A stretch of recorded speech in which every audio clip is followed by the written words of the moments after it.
मुलांचं या ठिकाणी स्वागत आहे. तर आपण जो हॅलोजन डेरिव्हेटिव्ह हा टॉपिक चालू केलेला आहे त्यामध्ये आपण जो पुढचा पार्ट आहे तो आपण आज बघूया. फॉर्मेशन ऑफ प्रायमरी अमाइन्स, त्यालाच आपण काय म्हणतो, अमोनोलायसिस रिॲक्शन्स. तर हे रिॲक्शन आपण बघूया. तर यामध्ये एक एक्झाम्पल घेऊया आपण. तर पहिल्यांदा जनरल रिॲक्शन घेऊया आपण. यामध्ये for example RX alkyl halides plus याची रिॲक्शन करायची आहे कुणाला बरोबर, अमोनिया बरोबर रिॲक्शन करायची आहे. आता जो अमोनिया आहे, अमोनियाचं काय फॉर्म्युला रे, NH3. आता हा जो अमोनिया आहे आपण असं पण लिहू शकतो याप्रमाणे HNH2, बरोबर आहे का. याप्रमाणे आपण लिहू शकतो HNH2. It is ammonia under pressure. आता यामध्ये हा जो अमोनिया आहे तो कसा घ्यायचा आहे, एक्सेस घ्यायचा आहे, एक्सेस. ओके. तर काय रिॲक्शन होते या ठिकाणी बघा. तर यामध्ये हा जो X आहे त्याच्यावर निगेटिव्ह चार्ज आहे, हा पॉझिटिव्ह, हा निगेटिव्ह चार्ज आहे. तर काय होतं, हा निगेटिव्ह आणि हा पॉझिटिव्ह एकत्र येतो. म्हणजेच हा जो NH2 आहे तो काय करतो, काय Xला रिप्लेस करतो. म्हणजेच काय मिळतं या ठिकाणी बघा, RNH2 प्लस प्लस काय मिळतं रे, हा X आणि हा H, म्हणजेच काय मिळतं HX. याला नावं देऊया. या कंपाऊंडचं नाव आहे प्रायमरी अमाइन आणि याचं नाव आहे हायड्रोजन हलाइड्स.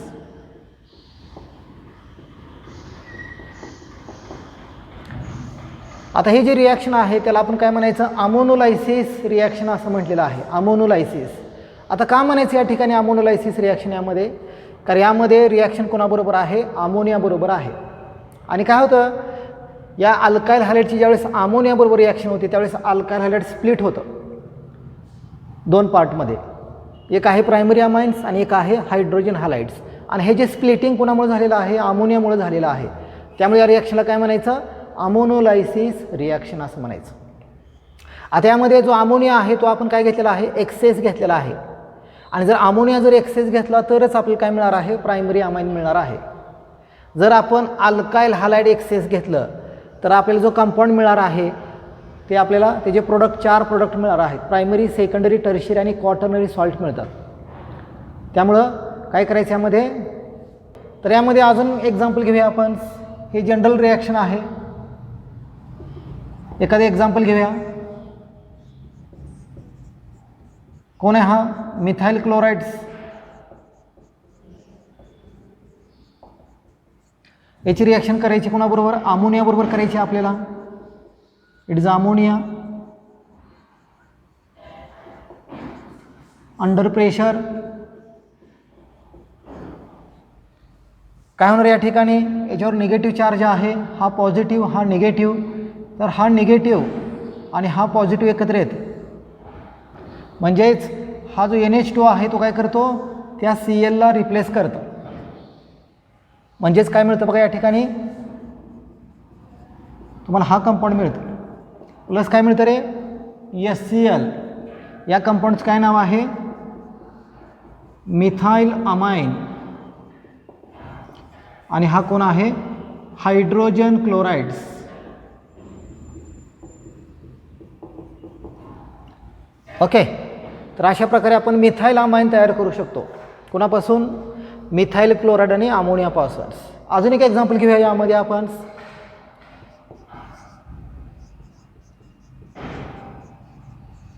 कोण आहे हा, इथाइल ब्रोमाइड्स. याची रिॲक्शन करूया अमोनिया बरोबर. इट इज अमोनिया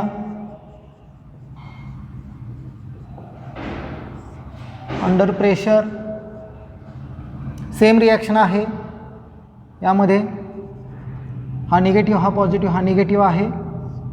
तर हा मॉलिक्यूल एकत्र येतं आणि हा NH2 कोणाच्या ठिकाणी येतं रे, या Brच्या ठिकाणी येतं. म्हणजेच काय मिळतं बघा या ठिकाणी, प्लस HBr. या रिॲक्शनचं नाव आहे या कंपाऊंडचं इथाइल अमाइन आणि it is a hydrogen bromides.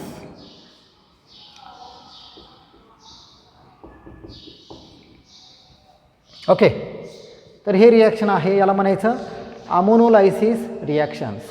आता यामध्ये हे जे रिॲक्शन आहे यामध्ये काय पॉईंट फार महत्त्वाचे आहेत. पहिला पॉईंट यामध्ये आहे it is a nucleophilic substitution reaction.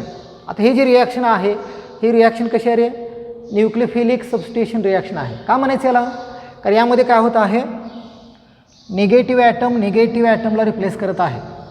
आणि जर एखाद्या निगेटिव्ह ॲटमला रिप्लेस करत असेल तर त्याला आपण काय म्हणतो, न्यूक्लियोफिलिक सबस्टिट्यूशन रिॲक्शन असं म्हणतो. आणि जर पॉझिटिव्ह ॲटमला रिप्लेस करत असेल तर इलेक्ट्रोफिलिक सबस्टिट्यूशन रिॲक्शन असं म्हणतो. तर हा पहिला पॉईंट आहे की न्यूक्लियोफिलिक सबस्टिट्यूशन रिॲक्शन यामध्ये आहे. आता हे जे रिॲक्शन आहे त्याला म्हणायचं हॉफमन्स रिॲक्शन. काय म्हणायचं, हॉफमन्स. आता का म्हणायचं हॉफमन्स रिॲक्शन या रिॲक्शनला, कारण हॉफमन जे सायंटिस्ट नाव आहे आणि त्या सायंटिस्टने ही रिॲक्शन पहिल्यांदा डिस्कवर केली होती, त्यामुळे त्या रिॲक्शनला काय म्हणायचं, हॉफमन्स रिॲक्शन. तिसरा पॉईंट यामध्ये आहे की तुम्हाला जर प्रायमरी अमाइन मिळवायचा असेल तर तुम्हाला जो अमोनिया आहे तो कसा घ्यायला लागेल, एक्सेस घ्यायचं, लार्ज क्वांटिटीमध्ये घ्यायचं. कोणापेक्षा, अल्काइल हॅलाइडपेक्षा. त्यावेळेस तुम्हाला काय मिळणार, प्रायमरी अमाइन तुम्हाला मिळणार. आणि पण तुम्ही जर अल्काइल हॅलाइड एक्सेस घेतलं तर तुम्हाला सिंगल प्रोडक्ट मिळत नाही, तुम्हाला मल्टिपल प्रोडक्ट मिळतात. आता ते कसे मिळतात ते तुम्हाला आपण या ठिकाणी बघूया. ओके, पुढच्या पॉईंटमध्ये आहे. आता बघूया आपण की जर आता अमोनिया आपण एक्सेस घेतलेला आहे, जर अल्काइल हॅलाइड एक्सेस घेतला तर काय मिळू शकतो बघूया आपण.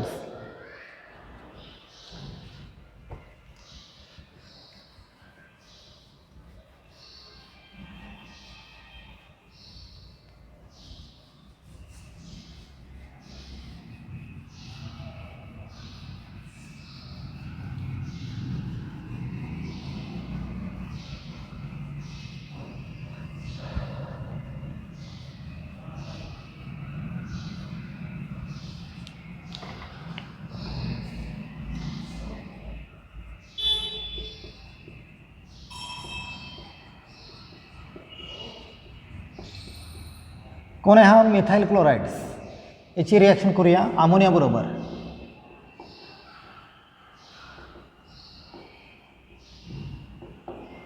It is ammonia under pressure. आता यामध्ये काय चेंज करायचं आहे, मगाशी आपण काय घेतला होता, जो अमोनिया आहे तो एक्सेस घेतला होता. आता काय करायचं आहे आपल्याला, अल्काइल हॅलाइड एक्सेस घ्यायचा आहे.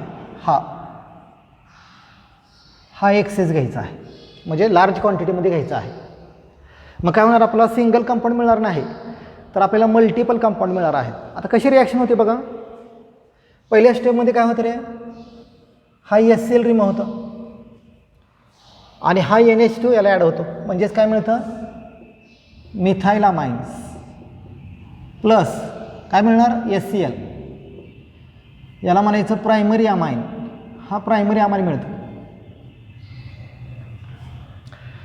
ओके, आता या ठिकाणी आपण हा कंपाऊंड कसा घेतलेला आहे, एक्सेस घेतलेला आहे.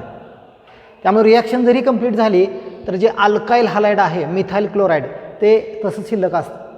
ते शिल्लक राहिलेले मॉलिक्युल काय करतात, पुन्हा त्या प्रायमरी अमाइन बरोबर रिॲक्शन करतात. म्हणजेच काय होतं बघा, सेकंड स्टेपमध्ये हा मिथाइल क्लोराइड शिल्लक आहे, एक्सेस घेतलेला आहे, पुन्हा रिॲक्शन करणार तो पुन्हा प्रायमरी अमाइन बरोबर. आता प्रायमरी अमाइन असं लिहूया वेगळ्या प्रकारे बघा, हा NHCH3 तोच मॉलिक्युल आहे, फक्त H मी बाहेर दाखवलेला आहे. तर हा प्रायमरी अमाइन आहे, तो मिथाइल क्लोराइड शिल्लक राहिलेला.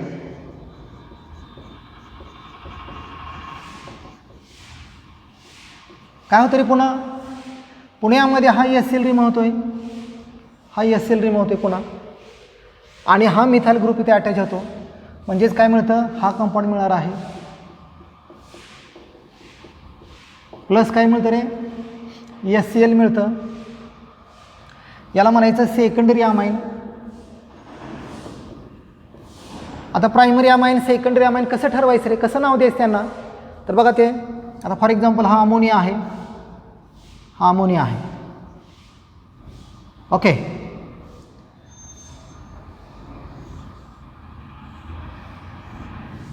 आता हा जो अमोनिया आहे त्यातला एक एच जर काढला आपण, एक एच, आणि त्या ठिकाणी एक अल्काइल ग्रुप जोडला, मग कुठला असेल, मिथाईल असेल, इथाईल असेल, तर त्या ठिकाणी जो कंपाऊंड मिळणार आहे तो काय मिळणार, RnH2. याला म्हणायचं प्रायमरी अमाईन.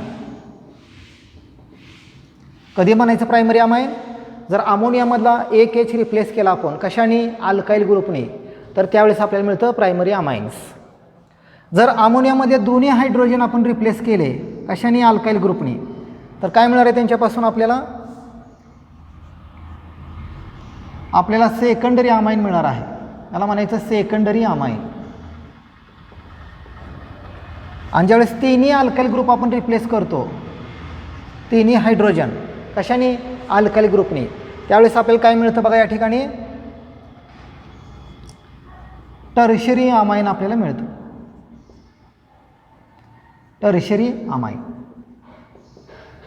तर अशा प्रकारे आपण प्रायमरी, सेकंडरी आणि टर्शरी अमाईन हे नाव देऊ शकतो. आपण कसं ठरवायचं, किती हायड्रोजन रिप्लेस झालेले आहेत. एक रिप्लेस झाला असेल अल्काइल ग्रुपने तर प्रायमरी, 2 हायड्रोजन रिप्लेस झाले असेल तर सेकंडरी, आणि 3 हायड्रोजन रिप्लेस झाले असेल तर टर्शरी अमाईन असं म्हणू शकतो आपण. ओके, तर हे लक्षात ठेवा.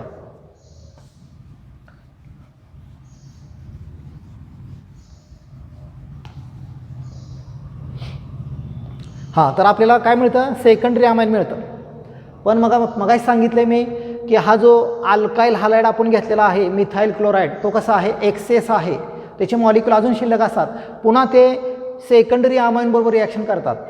म्हणजे रिॲक्शन कशी होते बघा, यामध्ये हा मिथाईल क्लोराईड एक्सेस राहिलेला तो सेकंडरी अमाईन. आता जो सेकंडरी अमाईन आहे तो आपण थोडं वेगळ्या प्रकारे लिहू शकतो. या ठिकाणी असं लिहूया. ओके, याप्रमाणे.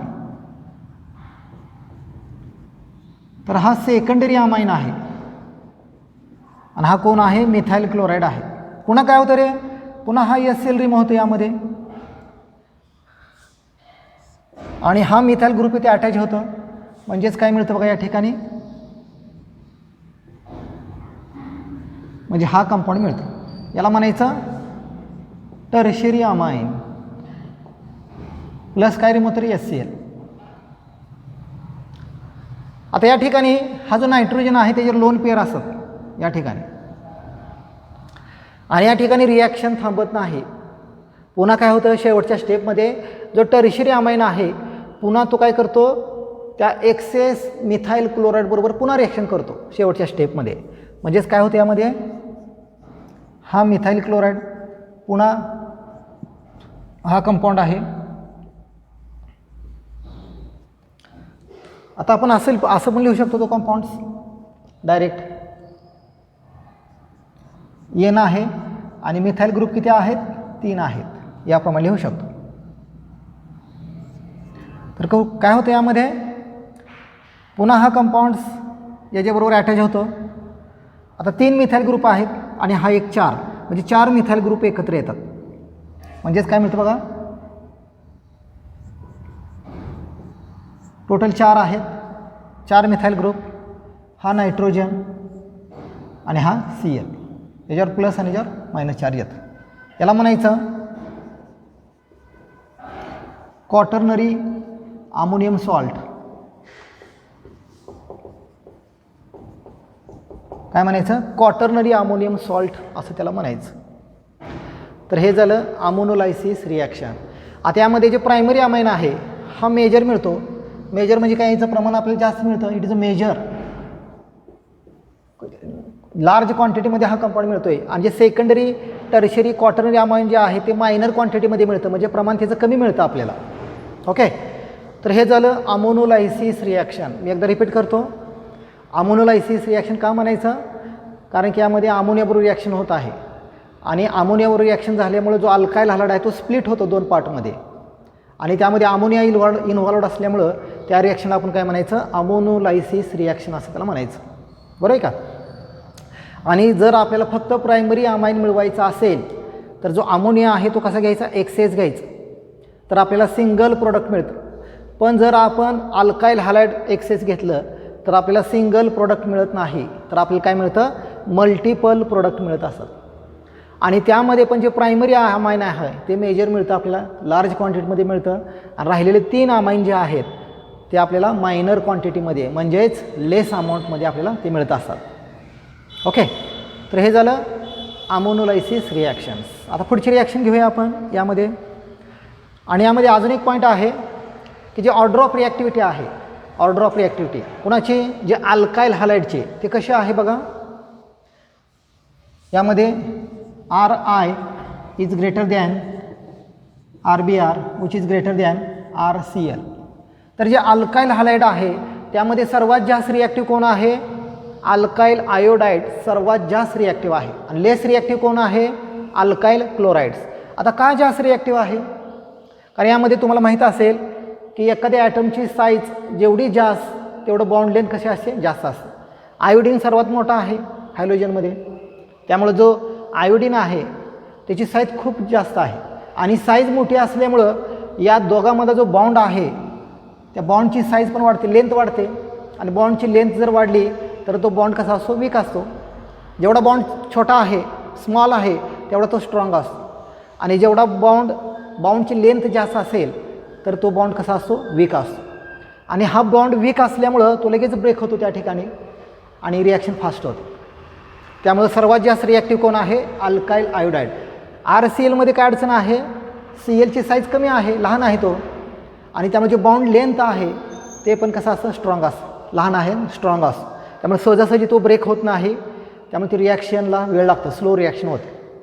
हा पॉईंट एक लक्षात ठेवा. ठीक आहे, पुढची रिॲक्शन घेऊया आपण.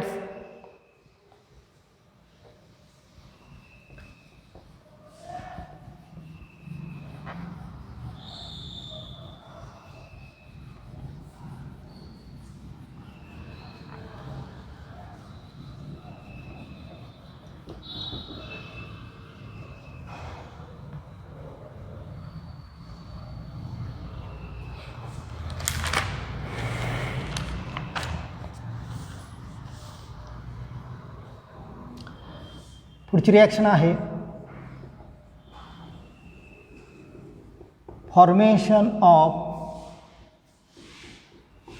अल्काइल सायनाइड किंवा त्याला काय म्हणायचं, ऑर नायट्राइल. आता आपल्याला काय तयार करायचं, यामध्ये अल्काइल सायनाइड तयार करायचं आपल्याला. आता कशी रिॲक्शन आहे बघा, एक जनरल रिॲक्शन घेऊया पहिल्यांदा. जनरल रिॲक्शन्स RX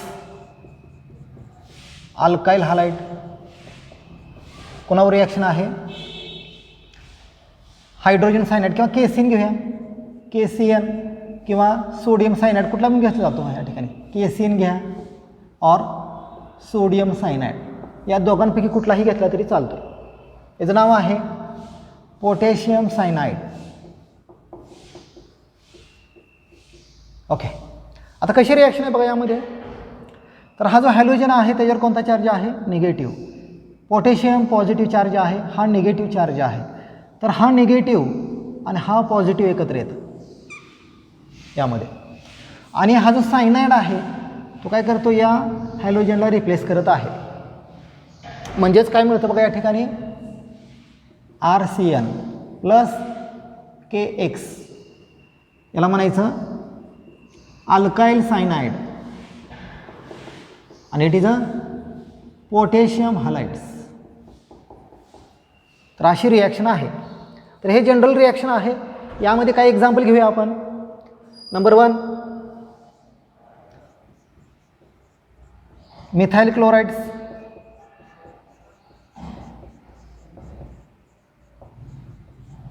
प्लस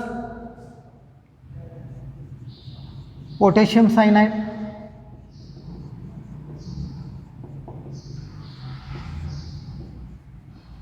काय होईल या ठिकाणी, हा Cl आणि हा K रिमूव्ह होतो आणि हा सायनाइड काय करतं, Clच्या ठिकाणी येतं. हा निगेटिव्ह पॉझिटिव्ह, हा निगेटिव्ह चार्ज आहे. म्हणजेच काय मिळतं बघा, हा कंपाऊंड मिळतं प्लस KCl, याचं नाव आहे मिथाइल सायनाइड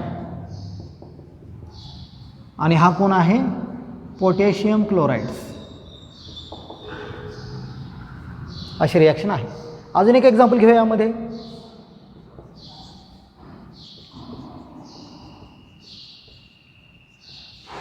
हा कोण आहे इथाइल ब्रोमाइड्स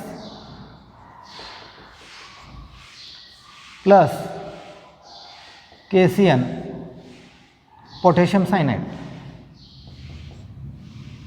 काय होईल यामध्ये, हा Br आणि हा K रिमूव्ह होतो आणि हा निगेटिव्ह पॉझिटिव्ह हा निगेटिव्ह चार्ज आहे. सायनाइड काय करतो यामध्ये Brच्या ठिकाणी येतं, म्हणजेच काय मिळतं C2H5CN, it is ethyl cyanide plus काय मिळतं KBr पोटॅशियम ब्रोमाइड. ओके, तर याप्रमाणे रिॲक्शन आहे. आता ही जी रिॲक्शन आहे फार महत्त्वाची आहे रिॲक्शन. आता यामध्ये आपल्याला काय मिळणार आहे रे, अल्काइल सायनाइड मिळणार आहे. आणि हा जो अल्काइल सायनाइड आहे हा कंपाऊंड अतिशय महत्त्वाचा आहे, कारण या कंपाऊंडपासून आपण अनेक कंपाऊंड तयार करू शकतो. आता बरेच पुढे टॉपिक आपल्याला आहेत, अल्डिहाइड आहे, नायट्रोजन कंटेनिंग कंपाऊंड आहे. त्यामध्ये आपण बघू शकतो की जे अल्काइल सायनाइड आहे त्यापासून आपण वेगवेगळे कंपाऊंड आपल्याला तयार करायचे आहेत. त्यामध्ये अल्डिहाइड असेल, ॲसिड असेल, अमाइन्स असतील. त्यामुळं हा कंपाऊंड अतिशय महत्त्वाचा आहे. म्हणजे आपण म्हणू शकतो इट इज इंटरमिडिएट्स, हा इंटरमिडिएट्स काम करतो आणि त्यापासून अनेक वेगवेगळे कंपाऊंड आपण तयार करू शकतो. ओके, आणि त्यामध्ये या रिॲक्शनमध्ये आपल्या लक्षात येईल की जो नंबर ऑफ कार्बन आयटम आहे तो इन्क्रीज होत आहे. कसं इन्क्रीज होते नंबर ऑफ कार्बन आयटम बघा, यामध्ये किती कार्बन होते रे, लेफ्ट साईडला एकच कार्बन आहे. यामध्ये किती कार्बन आहेत, 1 आणि 2, बरोबर आहे का. म्हणजे जी कार्बनची संख्या आहे ती वाढत आहे. या ठिकाणी बघा 2 कार्बन आहेत, या ठिकाणी हे 2 आणि हा 1 म्हणजे 3 कार्बन आहेत. म्हणजे नंबर ऑफ कार्बनसुद्धा इन्क्रीज यामध्ये होत आहे. ओके, तर हे झालं फॉर्मेशन ऑफ अल्काइल सायनाइड. तर अल्काइल सायनाइड किंवा नायट्राईलसुद्धा त्याला नाव देऊ शकतो आपण. आता हे जे सायनाइड आहे त्याला नायट्राईल पण असं म्हणतो आपण. या कंपाऊंडचं काय नाव असेल, IUPAC मिथेन नायट्राईल्स पण म्हणतो आपण. Methane nitriles, it is a ethane nitriles असं पण त्याचं दुसरं नाव आहे. ओके, तर हे झालं फॉर्मेशन ऑफ अल्काइल सायनाइड्स. आता पुढची रिॲक्शन घेऊया आपण, फॉर्मेशन ऑफ अल्काइल आयसोसायनाइड्स, ते आपण घेऊया.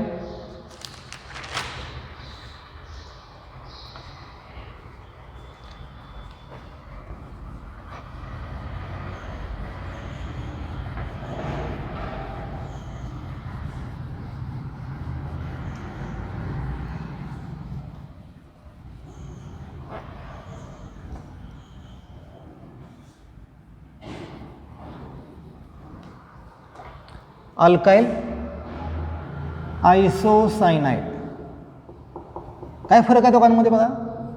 फक्त या ठिकाणी नवीन काय जोडलेला आहे, आयसो हा शब्द जोडलेला आहे. आयसोसायनाइड तयार करायचं. असं कसं तयार करायचं बघूया आपण. त्यामध्ये जनरल रिॲक्शन पहिल्यांदा घेऊया आपण. It is alkyl हॅलाइड्स,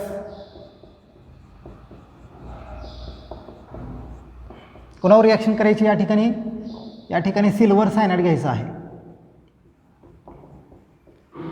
silver cyanide. Okay, तर काय होतं यामध्ये, हा AgX रिंग होतो, हा निगेटिव्ह,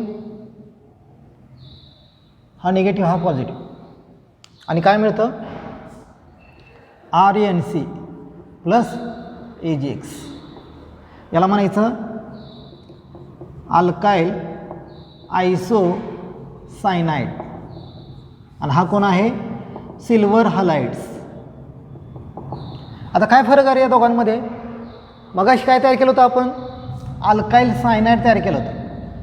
आता कोण आहे, आयसोसायनाइड आहे. म्हणजे काय डिफरन्स आहे दोघांमध्ये. मगाशी जो अल्काइल ग्रुप आणि कार्बनमध्ये बाउंड होता, आता कोणामध्ये रे, अल्काइल आणि नायट्रोजनमध्ये बाउंड आहे. म्हणजे हा डिफरन्स आहे. आता हा डिफरन्स कशामुळे तयार झालेला आहे ते आपण बघूया. ओके, तर यामध्ये अगोदर एक्झाम्पल घेऊया आपण, 2 एक्झाम्पल्स, अजून 2 घेऊया म्हणजे तुमच्या रिॲक्शन लक्षात येईल. पहिलं एक्झाम्पल यामध्ये घेऊया, methyl bromides. It is a methyl bromides when methyl bromides is react with silver cyanide,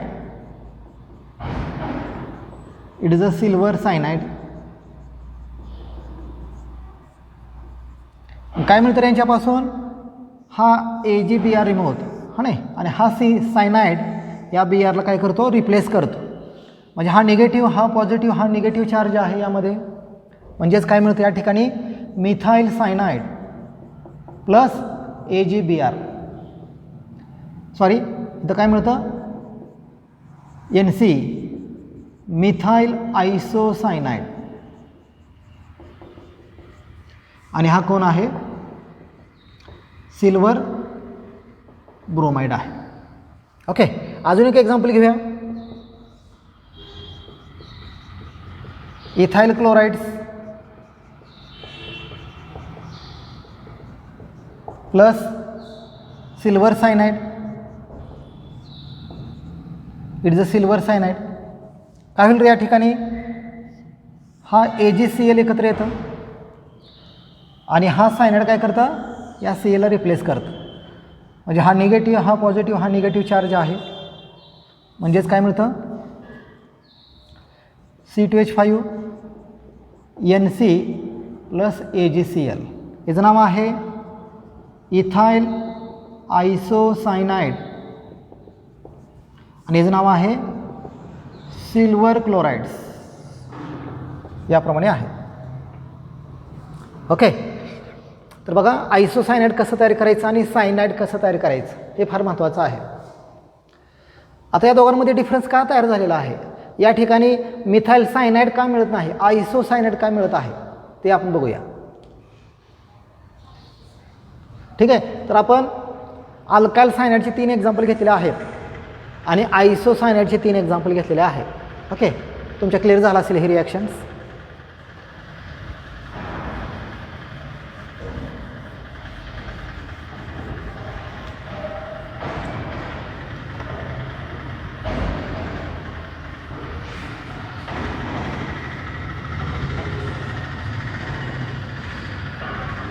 आता यामध्ये बघा हा C2H5Br आहे.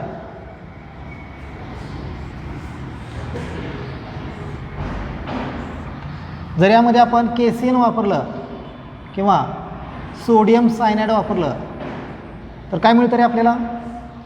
C2H5CN सायनाइड मिळतं या ठिकाणी, इथाइल सायनाइड.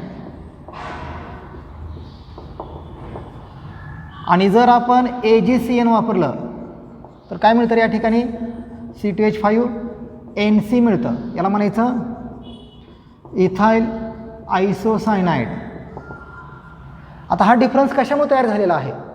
या ठिकाणी सायनाइड आहे, आयसोसायनाइड आहे, फक्त आपण काय केलेलं आहे या ठिकाणी इथं KCN घेतला, इथे AgCN घेतलेला आहे. तर का असं तयार होतं? याला केस 1 म्हणूया आणि हा केस 2. थोडं डिस्कस करूया आपण. केस 1. आता जे केस 1 आहे यामध्ये आपण काय घेतलेलं आहे? KCN घेतलेला आहे. आता जो KCN आहे त्यामध्ये जो बॉन्ड आहे तो कसा आहे? आयोनिक बॉन्ड आहे.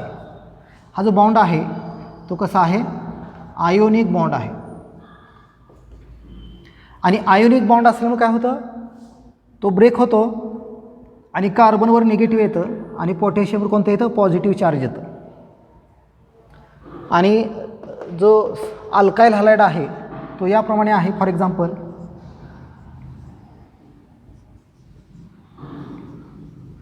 दोन हायड्रोजन आहेत, इथं कोण आहे? Br आहे. तर काय होतं? या दोघांमधला बॉन्ड ब्रेक झाल्यानंतर कार्बनवर कोणता चार्ज येतं? पॉझिटिव्ह. म्हणजे हा बॉन्ड ब्रेक होतं, इथला बॉन्ड ब्रेक होतं आणि हा जो सायनाइड आहे, हा सायनाइड तो काय होतं? या ठिकाणी अटॅच होतो. म्हणजे कार्बन कार्बनमध्ये बॉन्ड तयार होतो. याच्यावर कोणता चार्ज आहे? निगेटिव्ह. याच्यावर पॉझिटिव्ह आहे. आता कार्बनच काय अटॅच होतं या ठिकाणी? कारण कार्बनवर कोणता आहे? निगेटिव्ह आहे आणि या कार्बनवर कोणता आहे? पॉझिटिव्ह. तर अपोजिट चार्ज आहेत त्यामुळे ते एकत्र येतात, निगेटिव्ह पॉझिटिव्ह एकत्र येतं. त्यामुळे या ठिकाणी काय मिळतं? सायनाइड मिळतं. बघा मी अजून रिपीट करत आहे की यामध्ये जो KCN आहे त्यामधला आयोनिक बॉन्ड आहे. आयोनिक बॉन्ड लगेच ब्रेक होतो आणि याच्यावर निगेटिव्ह पॉझिटिव्ह चार्ज तयार होतो. कार्बनवर निगेटिव्ह चार्ज तयार झाल्यामुळं जो कार्बन आहे तो या कार्बनला डायरेक्ट अटॅच होतो कारण अपोजिट चार्ज आहेत. आता केस 2 मध्ये काय होतं बघा या ठिकाणी केस 2. केस 2 मध्ये आपण काय घेतलं आहे AgCN घेतलेला आहे. आता जो AgCN आहे त्यामधला जो बॉन्ड आहे तो कसा आहे कोव्हॅलेंट बॉन्ड आहे. कोव्हॅलेंट. आता जो कोव्हॅलेंट बॉन्ड आहे तो सहजासहजी ब्रेक होत नाही. त्यामुळे काय होतं जे नायट्रोजनवर निगेटिव्ह चार्ज आहे नायट्रोजन काय असतं लोन पेअर असतं आणि या दोघांमधला बॉन्ड ब्रेक होत नसल्यामुळं जो नायट्रोजन आहे तो काय करतो मग नायट्रोजनच्या बाजूने बॉन्ड तयार करतो बॉन्ड विथ कार्बन. म्हणजेच कसं मिळतं या ठिकाणी ही पहिली केस आहे. दुसऱ्या केसमध्ये काय होतं नायट्रोजनच्याद्वारे अटॅच होतं निगेटिव्ह पॉझिटिव्ह. तर हे दोन रिझन आहेत की यामध्ये आपल्याला काय मिळत आहे सायनाइड मिळत आहे आणि या ठिकाणी काय मिळत आहे आयसोसायनाइड मिळत आहे. ठीक आहे. तर याप्रमाणे आपण ही रिॲक्शन बघितलेली आहे. तर यामध्ये 2-3 पॉईंट लक्षात ठेवा की कार्बनची संख्या पण वाढत आहे यामध्ये आणि सायनाइड खूप स्ट्रॉंग इलेक्ट्रोफाईल आहे त्यामुळे रिॲक्शन फार फास्ट होते. ठीक आहे. तर राहिलेली रिॲक्शन आपण उद्या घेऊया. आता यामध्ये अजून एक पॉईंट आहे की जो सायनाइड आहे हा सायनाइड कसा आहे ॲम्बिडेंट आहे. ॲम्बिडेंट म्हणजे काय असं रे जसं तुम्ही 3 Idiots हा पिक्चर बघितला असेल त्यामध्ये जो व्हायरस आहे तो व्हायरस काय करतो दोन्ही हाताने लिहित असतो म्हणजे दोन्ही हाताचा वापर करतात ते.